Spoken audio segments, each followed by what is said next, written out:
પોરબંદરની ગુરુકુળ મહિલા કોલેજમાં સાયબર સિક્યોરિટી ચિત્ર સ્પર્ધા યોજાઈ.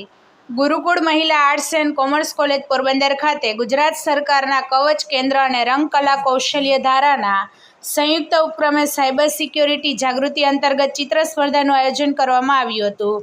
ડિજિટલ યુગમાં વધતા જતા સાયબર ગુનાઓ પ્રત્યે વિદ્યાર્થીઓમાં જાગૃતિ ફેલાય અને સુરક્ષિત ઇન્ટરનેટ ઉપયોગ અંગે સમજ વિકસે તે હેતુસર આ કાર્યક્રમ યોજાયો હતો.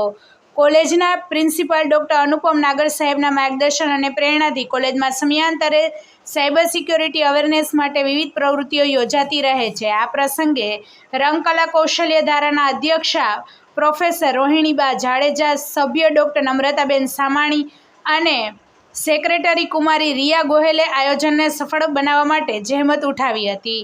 ચિત્ર સ્પર્ધાના નિર્ણાયક તરીકે કોલેજના કવચ કેન્દ્રના કોઓર્ડિનેટર ડૉક્ટર રાજેન્દ્ર ચૌધરીએ જવાબદારી નિભાવી હતી.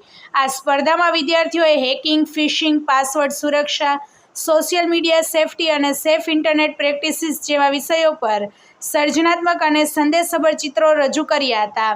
સ્પર્ધાના વિજેતાઓમાં સરવૈયા નંદિની, બીજા નંબર ઉપર બામણિયા ભૂમિશા અને ત્રીજા નંબર ઉપર બગિયા કૃપા વિજેતાઓને પુરસ્કાર આપી પ્રોત્સાહિત પણ કરવામાં આવ્યા હતા. તેમજ આ કાર્યક્રમના અંતે વિદ્યાર્થીઓને સુરક્ષિત ડિજિટલ જીવન તરફ પ્રેરિત કરવામાં આવ્યા હતા. રિપોર્ટર સિદ્ધાર્થ બુદ્ધદેવ, પોરબંદર. વધુ સમાચાર જોવા માટે અમારી યુટ્યુબ ચેનલને સબસ્ક્રાઈબ કરો અને અમારા ફેસબુક પેજ અને ઇન્સ્ટાગ્રામ પેજને ફોલો કરો.